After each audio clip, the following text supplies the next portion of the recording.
Well, we're very pleased today to be joined by Mahama Cho, known as Cho, pretty much. Nice to meet you, Cho. Nice to meet you too. Fantastic. So, what do you think of the name Kung Fu Kingdom? If we could just ask you that. I know it's a bit cheeky, but Kung Fu Kingdom. Okay, First thing probably come to mind is probably Kung Fu Panda. That's probably the first thing that comes to mind for Kung Fu Kingdom. I think basically because I like that film pretty much. So when I think of that, I think of Kung Fu Panda. have you seen 1 and 2? I've seen 1 and 2. There's a third one coming out, right? The premiere is on Sunday, and we're going to the premiere. I can't wait. Oh, well, there you go. I'll get you a ticket. But please do. Let's do this. Okay. If we could start by asking Cho, Yeah. how did you first get into martial arts? How did you first get into it, and how old were you? I was 8 years old. Yeah. My dad was the one who basically he didn't want me doing it at first because I had a lot of problems at school, fighting and whatnot. Yeah. And so football was my number one sport Yeah. at the time. But my dad used to be a champion back in Africa. And, Where in Africa? In Ivory Coast, West Africa. Ivory Coast. That's where he established What did it what? Taekwondo. Yeah. So it was so when he came to England and he had his own class, and it's pretty normal when your dad has his own class, the son should be there. Do you know what I mean? Yeah. But obviously he was trying to keep me away from that sort of route because he thought I was going to utilize it, taking him to schools. That's what he thought. But I was going to do that anyway if he did bring, because I was getting bullied quite a lot at school. And the only way I could defend myself was actually fighting majority of the time. So I think that's the reason why he kind of kept me away. But then I kind of lured myself into him to try to respect the rules and just stay by the rules. So he kind of lured me in a little bit and teach me his trade. And ever since then, I never looked back. Right. That's interesting because if you had a father, who was into the martial arts, usually they kind of try to instill those values in the kids anyway, don't Absolutely. Well, I can understand because, as a father, you don't really want to see your child getting hurt. Yeah. It's like me today, I don't want to see my little brother being hurt. He's doing Taekwondo now, and I really don't want him doing it myself. But it's just that love and that bond that you have that you prefer to send in other sport where you don't see them getting kicked by somebody else. So I think it's that perspective there, but it's normal. It's normal. Right, interesting. Okay. Was that the first main style you got into, or did you train some other martial arts? No, styles? Taekwondo was my first sport of combat. At the age of 8, I started going training with my dad, and there used to be tournaments around in London that we used to attend to, and we didn't know how far it could actually go because at the same time I was playing football. But Taekwondo was like a hobby for me, and we was going to all these tournaments in London and fighting in different areas in London, and I just kept winning, and I thought, I'm pretty good at this, and I can't see anyone beating me, and I was only like a young age, so I didn't know there was like an extension of like having like world, European and stuff, so on and so forth. I thought this was the only thing, this was it. London is the place to be. Yeah. And we went to one tournament. This was when I was 15. And we went to a tournament, so it's like everybody had that fear factor of not facing Cho in the ring. So I was like, yes, this is where I want to be. Right. And one of the referees told us to come to the national championship. I mean, me and my dad looked at each other, what the hell is that? So they was like, oh, that's where the best fighters goes in England. Yeah. And if you win there, you are the best in the country. It was like, yeah, I'll be up for that. I said, where is it? It's like in Manchester. Ooh, that's a bit of a journey, Dad, isn't it? Wow. But it was that process where we just wanted to try and see how it go. But eventually when we came to Manchester and did the nationals, we won. Yeah. And our national team head coach was there. The performance director, Gary Hall, was there. Yeah. And since then, they basically told me to come into the academy and start training with them.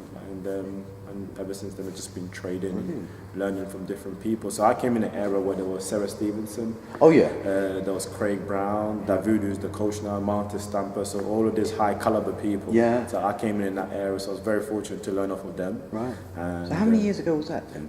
I came in here when I was 17. Right. So that was in 2007, I believe. Right. So now I'm 26. So, I see. Yes, it's been a while. 9 years. Yeah, right. Excellent. Okay.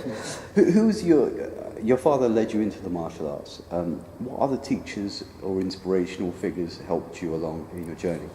My dad was an icon to me, especially because I hear quite a lot of stories of what he did back in his time. And, in Africa? In Africa, yeah. And he's really respected and really valued in our area. And he was, if anything, probably the person who was going to break through with me, because I think if there's anybody else who could actually teach me and probably control my state of mind and my abilities, will probably be him more than anybody else. Right. But at the same time, that's what before was going to be a problem coming to Manchester, because when you're being attached to someone, you don't know someone else can actually lure and take those responsibilities. But I had Paul Green, who's Jay Jones' coach, to start with, and then from him I went to Nelson Miller, who's my coach today, and also Steve Jennings, who was also my coach when I came back into the setup again. Right. So these people, I've got such an attribute that if you're going to say to me the abilities I have today, it's actually from the law of them. Right. They were the one who probably molded me to be how I was. Yeah. And they got a bag of experience behind them of what they've been doing when they were here themselves. They kind of understand the athletes, what they need, where they need to be. So they had a great value in my abilities. Brilliant, brilliant. Okay.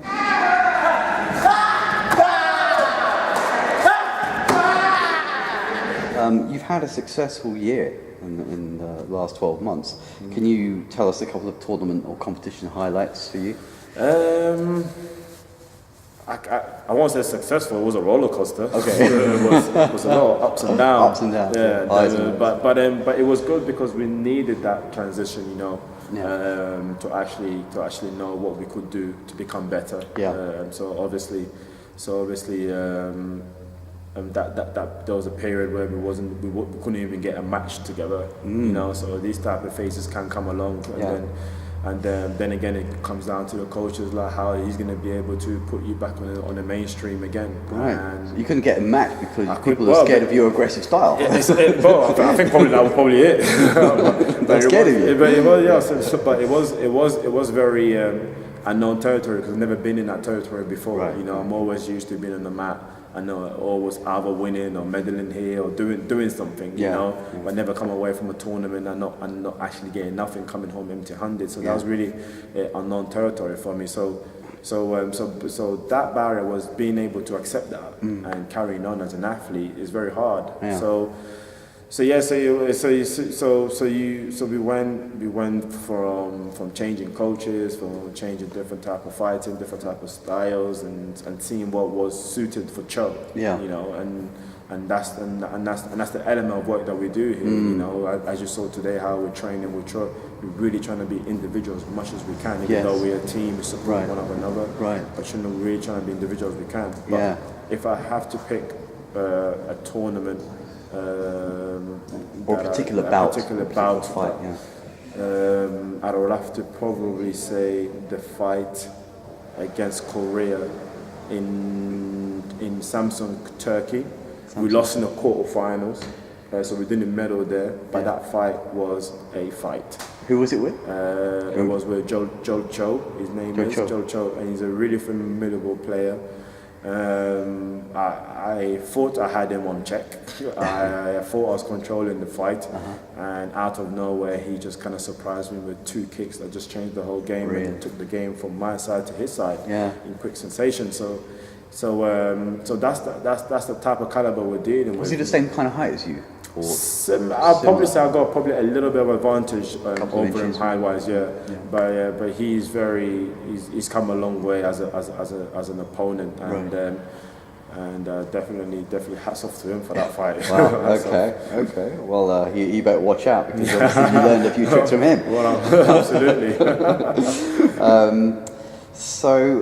What's your favourite move, or do you have a signature move that you love to pull out, surprise competitors with? What is it? My one is the reverse, as we call it, the hook kick. That's been quite a successful kick for me. Majority of left or right? Also right leg. Your right leg. My left leg is okay as well. It can do the job as well. It is a little odd. And Lutalo Mohammed, I know that you're quite.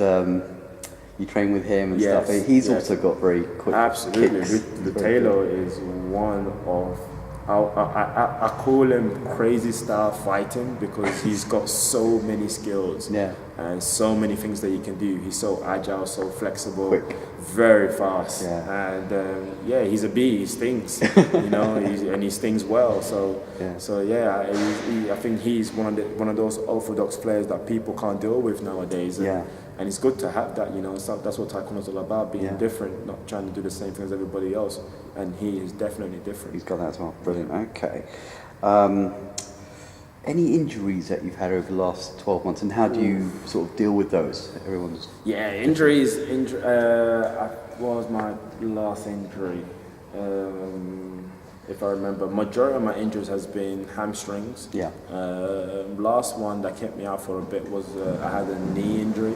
Did you have surgery on it? No, I didn't have surgery, but it was at least 3 months out of rehab, and it kind of hindered my chance to qualify automatically with the ranking. But we even with that injury, we went to the Manchester Grand Prix to try to collect as much point as we can. But knowing that the knee wasn't where it's supposed to be, we're not even supposed to be in the ring, rather than trying to think about winning the fight. But we took that risk and went there, and we knew the outcome wasn't going to be how we expected. We thought, you know what, why not give it a go and see where it goes. But I think it was after treating the knee and looking after yourself, your body again. So I think probably that would have been the lowest point. Interesting. What do you think? There's a mental component. We get a lot of all types of interesting, readers who are looking at our stuff all the time. I mean, how much of a thing is it, like mind over matter for you? Is it mental that is a very important component? How do you see that? How do you do it? I can tell you right now, all of this that we're doing here in the gym is not as much as important as what we do mental preparation. The mind works in so many ways. If you're able to control your mind and control your self-esteem and emotions, majority of the time you can succeed in whatever you actually want. Because believing in oneself is something that comes within. It's not something you get taught. Do you know what I mean? It's something that you have to actually want it. You gotta want to be there. You gotta want to accept the challenge. You gotta want to be in front of the person who's that number one. You know what I mean?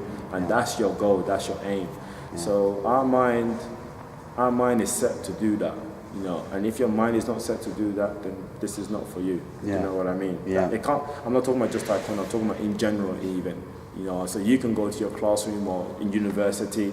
You always want to be that person that people come to for answers. You know, you want to be the person who actually the go-to person. But exactly. You know, don't want to be the guy who's following. You want to be the leader. Do you know what I mean? So that's what we strive for, and to strive for that is definitely in the mind. And we have the psychology who's here, Steve Peters as well, who's well known for his psychology. Sarah Borded, who's understudy. So they know their stuff, you know. They know how to get our mind prepared, and we work on a daily basis before we even come to training. You know, so these are the type of things we do on a regular basis. So it's not just train and we go rest and come back again. There's a whole new level behind it. So it's a constant thing you're doing in your mind. Absolutely, it's got to be a consistency. All day long. You do, you got to be a consistency, because if you think about it, this is a job. If you wake up to go into a 9-to-5 job, you're going there to do that job as best as you can. So that's what we're doing here too. We come here, we want to be the best at what we do in our training, and when we go out, we represent well and we do our best too. So these attributes are very important for us. Right, okay. How's your preparation in terms of, well, they've still got the Olympic qualifying to do. What's going on in your mind in order to prepare for, a potentially huge highlight like being at the Rio Games for you? The barrier for that is how one can actually be able to sustain his training, to be consistent, to stay focused, to not trying to look for any shortcuts, So these type of things is going to be on your mind. Every day when you wake up, you're waking up with that in mind. You come into training with that in mind. You're processing how you're going to be there, what you're going to do, what's the outcome going to be at the end of the day, how you're going to feel when you finish this training, what do you want to gain out of the training, what do you want to gain out of the day, So it's sickening to say you're thinking about from today till Rio. It's a long time away. But then again, that's the amount of sacrifice you're going to put in, you know, to actually maintain and be there. Okay. Now I can tell you before the European qualification, my mind and my body became like a zombie. Because you were so focused. Yeah, because I was so alert and I so wanted to want. If I was going to sleep, talking in my sleep, and I'm talking about fights, you know, and I'm in my room by myself. I'm actually talking to myself, telling myself, this is what I'm going to do. I'm going to be this fast. If anyone attack me this way, I'm going to do. I was doing that on a constant daily basis and realizing, what the hell are you doing, Joe? You know what I mean? That's the kind of question you come back in your head. But it's just because you're so zoned in that you want this so badly that you get into that frame of mind. Wow. And when you get into that frame of mind, it's not easy to come out of. Right. It becomes you. It becomes a pattern, you know. Right. So it's kind of like when you said Jekyll and Hyde, you know. Jekyll and Hyde, one minute you're like crazy, next minute you're normal. Do you know what I mean? So it's kind of the same process for us when we're here. So, but it's an amazing feeling to have. It is an amazing feeling to have. Okay, being OCD in a positive kind of way. That's exactly that is the one. That is the one. Interesting. Okay. Are you much into the martial arts films? Because we do a lot with the entertainment films. I know you said Kung Fu Panda, but what about the films? What are your favourite films? I love Ip Man. Ip Man. Ip Man, I love that. Yeah. Bruce Lee, Enter the Dragon. There's the Return of Chen Zhen. Oh yes. Which is like Jet Li. No, it's Don Yen. Don Yen. Yeah, he's the man. There was a scene in Return of Chen Zhen towards the end when I think it was against the guy who killed the girl that he loved, and when you kill the girl you love in martial art, that's a big fight, you know. So revenge 101. Revenge, and it's the way he reacted. You know, some of the kicks that he was doing relate even to Taekwondo, and I was like, yes, rewind, watch it again, rewind, watch it again. so it's kind of like anything that relates to what we do, I kind of watch it over and over again. So they're my favorite. So Legend of Chen Zhen. Yeah. You mentioned Enter the Dragon. Yeah. Ip Man. Ip Man. Another couple? War. It's Jet Li and Jason Statham. Yeah, that's the one. Oh, why that one? It's kind of I like Jason because he's got that martial art background, you know. I don't know if he's got a martial art background, but I believe he has, isn't it? Because he's done loads of films, loads of stunts and stuff like that. So I do like his type of films, like that, like Transporters and stuff like that. I do like the type of films there. So yeah. Okay. How about On Back, things like that? Yes. Number three, yeah, I gotta say, On Back number 3. Why? When he went, I think he went crazy, didn't he? Yeah. And then he had to go and find himself again. Yes. And then when he back, you gave me gas there. That's a good result, I think. Yeah, I think he went crazy for a bit, and then all of a sudden came back with this different style of fighting. His style of fight just elevated him even more. So yeah, number 3 will be my one. Wow, that's really interesting, because we actually did a top 10 of Thai martial arts films, and that was in there. That was in there. It would be. It's kind of like On Back has always got this unorthodox way of fighting. You know that elbow stuff that he does. Like he's always jumping on them, like things that you don't see. You know what I mean? So quite brutal. Yeah, but it's different. You know, and he's so flexible the way he jumps over things. Like you know when he's like the cars and underneath the cars. Yeah. I thought I can probably do them types of, but not more my body weight. Okay, interesting. Is that something you'd be interested to do? Get into films or Absolutely. Yeah, I'll jump at the opportunity if anyone calls me in. You know, I'll definitely do a stunt here and there. Why not? Excellent.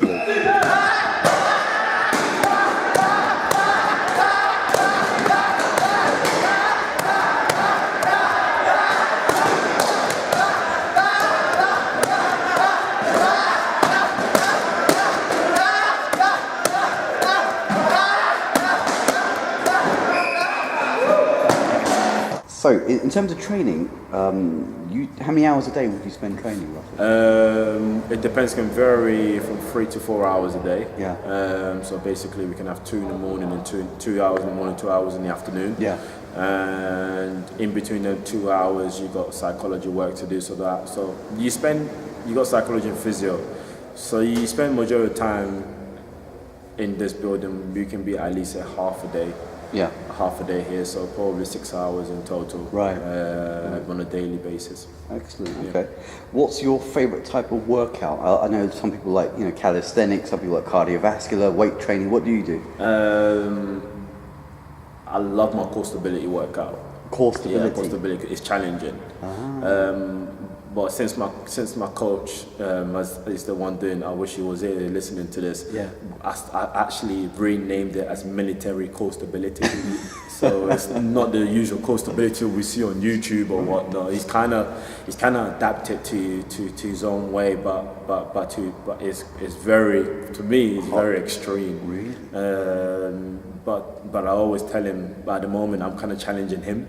Because any new things that he gives me, I told him, give me 2 weeks. And I always get better at it after 2 weeks because you're constantly doing it. And then when I get it right after 2 weeks, he's thinking of another one, And I'm going to say, yo, calm down. Yeah. Let's go through this phase. Because he's always got so many ideas, which is great. So we're kind of bouncing off each other and challenging each other at the same time, so which is great. Okay. So, I mean, we say core stability, this is something that people would love to know about. It's about strengthening your abdominal muscles. Just think. See, that's the thing. That's where you can go wrong. Because people say core stability is to see the six pack. This guy's working out. Yeah, okay, he's working out to have that look. Yeah. But is it working out to utilize it for a real life of time? Do you know what I mean? That's the question. So we're not just working our muscle group, we're working our core. We're working to sustain, stay up, not falling down, being able to control bigger weights, like holding people up, pushing them up. All of that comes into it. So that's what he established that what we do here. He brings it into the S&C gym. So when you're doing that, you're always engaged with your core. So when you come out and then you come here, you're not falling down. So what's the exercise then for the core? It's going to work the lower back as well. We have the bars where we're holding, so maintaining, sustaining. Isometric. So you got the lifting, you got holding, kicking at the same time while you're up there. So you got a medicine ball which you got to hold. Pike position, come back into press up, out, leg in. Right. It's when I explain it, it sounds interesting, but as soon as you get in there, you're thinking, oh my god, brutal. But it is a lot of stuff that actually attributes us. When we get into here and do what we need to do.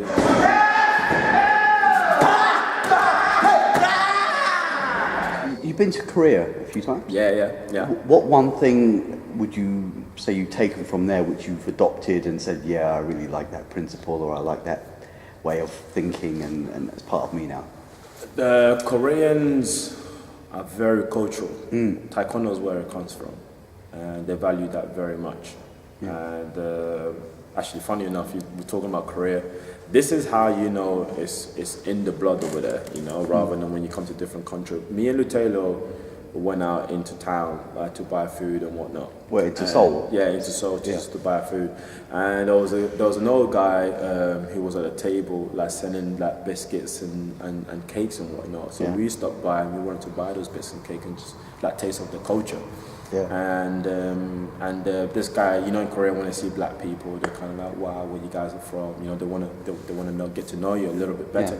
So we was there saying, we're just at the university training with the university team and stuff like that. And then all of a sudden, the guy told us, oh, I used to do Taekwondo too. We was like, oh, did you? He was like, yeah, I'm an 8th Dan. And we was like, wow. And when someone's talking, thinking, nah, just saying that like that, but he got his 8th Dan card out, showed it to us. Wow. And we was like, wow, let's start bowing to him. Show us some tips. And so it's kind of, it was so random that we're thinking, these guys get brought up doing this, So it's kind of like when we're going to PE and we get to learn to play badminton, basketball, all these various types of sport.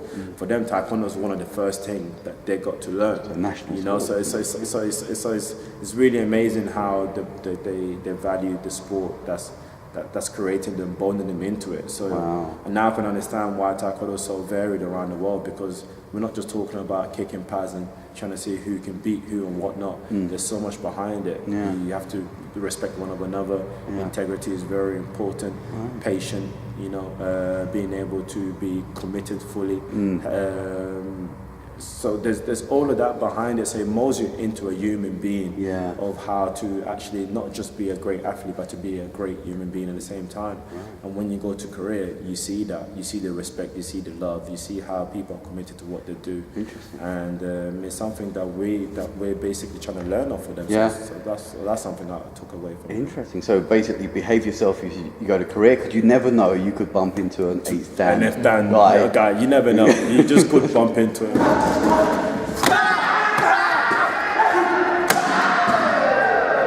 Any people that want to take up a martial art, what advice would you give them? They're just thinking about taking up something, need a bit of motivation. I definitely will say martial art is probably one of the best things you can do for yourself, because you're not just talking about flexibility, we're not talking about helping your joints, we're talking about all the attributes that you need for a day-to-day thing. So rather than think about doing a bit of cardio or whatnot, try something different.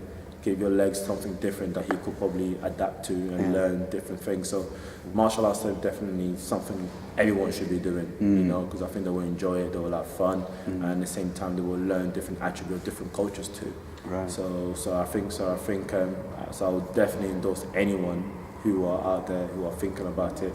Get up, go and do it, and you will love it. Brilliant, fantastic. Okay, what kind of food works for you? I know you kind of take care of your nutrition. You've got to keep your energy levels high.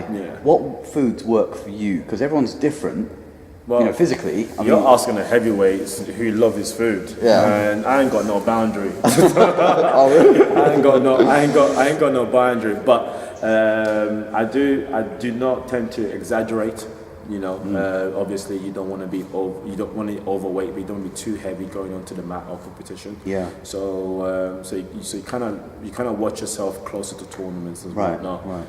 Eating better, but I love my takeaway. Oh, so do you? I ain't gonna hide that from anybody. What, Chinese, Korean? You name it. Indian? I'm in there. Yeah. I love my takeaway. I like going out to eat with my friends. So I kind of enjoy life a little bit more than what my other colleagues do. They're very restricted to what they do or whatnot. But I do understand like the value of what they need to do to get the body right. But it is important how I sustain before tournaments. So I don't go crazy probably 2 weeks before. Right. When I go, I just watch what I eat before that, but way before that.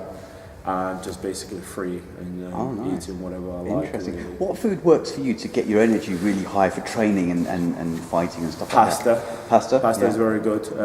Carbs are very, very good to have. Chicken, eggs. Any type of quick, fast, resource food that digests very quickly. They're very good. So like if let's say, for instance, before you're going to come 1 hour before it's training, pasta would be probably the best thing to do. 2 hours before you can have a meal like rice, chicken and stuff like that. Fish is very good to have too. Fruits and veg, how does that work with you? Fruits and veg, I prefer them in smoothies rather than eating them like that. Right. I do sometimes occasionally eat the fruit myself, but I prefer it in smoothies. What's your favourite smoothie? Got to ask you that. I like... My missus actually makes a good smoothie. She puts kiwi, banana, strawberry, and mango juice, and mixes that. That is quality. So when she's around, I have that in the morning for coming to training. Brilliant. And I'm so refreshed. So she kind of good at her smoothie. I need to learn actually to do that. What's one geeky thing about you that no one really knows that you've never mentioned in an interview before? Geeky? Yeah. I love my Netflix. Oh, really? Yeah, I do love my Netflix. My missus bought me this projector I fell in love with. Projector? Yeah. Oh, wow. So I kind of like any small thing, I want to connect it to the projector. It's kind of weird. It's just because I've got used to the habit of, in my room, I've got a projector set up, so it's on the wall, so it's kind of huge on the wall, and So like for instance, I'm on Facebook and stuff like that. I want to connect it to the projector and see it on the wall. Snapchats, I want to connect it and see it on the wall. It's weird because it's kind of like I'm so overwhelmed by seeing a cinema screen in my room that I want to see everything on it. You know what I'm saying? So when Mrs. comes in, she sees me just on Facebook watching the wall. Like, what the hell are you doing? Just leave me alone. Just leave me be. You know. But I am in love with my projector at the moment. Brilliant. What do you like watching on Netflix? I'm watching. This might actually sound a bit girlish. I'm actually just finished watching Vampire Diary. Really? It's good. It's got some good fighting in it, I heard. That's it? Yeah. There's what was the last one that I watched that was actually good? This is Victorian, and I'll actually recommend people to watch it. It's called Rain. Rain. It's actually in the time of the Victorian time when the French king was trying to marry his son with a Queen of Scotland. And so basically they was trying to negotiate for them to marry so they can have the state of France, England and Scotland, so they can have one of the biggest empires in Europe. You know, but it's always like, you know, episode that's clashing, like this one loves this one and that one's trying to kill this one. So it's always so I'll definitely recommend to watch that. Definitely. Interesting. Okay. Any other hobbies? I still love playing football. Time to time, I do love dancing. Oh, nice. Yeah. Any particular style? Samba, R&B, and Kizumba. Kizumba? Yeah. Nice. Kizumba. Did you invent that yourself? Kizumba was actually funny enough. Kizumba was something I learned when I went to France. It was one of my friends, Toran, who's in the national team in France. He took me there, which was in Montparnasse. It's called one of the second tallest building in Paris. Right. We went there for dancing. But if you're gonna go there, do not bring your missus there. Because you'll only get problems. Okay. Okay. Interesting. Favorite music? Favorite music at the moment, I'm into my Afrobeat. I would say Wizkid. The name of the song's Carol. Yeah, I love that song. Right. Yeah. Does that help? You got favorite training song? It's not something to listen to. It's good training, but that's probably the song at the moment for me. That's only because I'm in love. That's why I'm listening to the song. Nice. But training song, I got quite a few. How deep is your love? They did a mix on that. Nice. Check it out on YouTube. It's really good. It's really good. That's fantastic. What would you say is your most proudest accomplishment so far, Cho? It's a good question. Where'd you get this question? I would have to say qualifying for the Olympics in January. Yeah. I think the hard training, blood, sweat and tears that we put into that to get there and qualify will probably be my proudest moment today. Fantastic. Brilliant. Okay. Is there any quote or sort of warrior wisdom phrase that really gets you motivated? I actually got my own. Yeah. Yeah. The ring is my kingdom and I'm not going in for the second best. Nice. That's my own catchphrase. Your own, yeah, nice. Like that, creative. Okay. What message would you like to give to readers and viewers learning about you now? What would you like to tell them? Be patient, work hard, respect the boundaries, and do not look for shortcuts. Interesting. Okay. And where can people find out more about you? What's the best you can go to the GB Taekwondo website to find out more about me, or you can directly go onto my Twitter, Facebook, or Instagram, and Snapchat. So you can go on there, and it's all Cho TKD. Brilliant. So get on there. Just do not be alarmed because there is some crazy stuff that goes off from there sometimes. But that just we'll brace ourselves. Yeah, but that's just me. Excellent, excellent. Well, Cho, it's an absolute pleasure to talk to you. Pleasure. And we wish you all the very best with the Olympic prep and the Hope You medal. Pleasure. Thank you very much. Thank you so much. Take care. Thank you very much.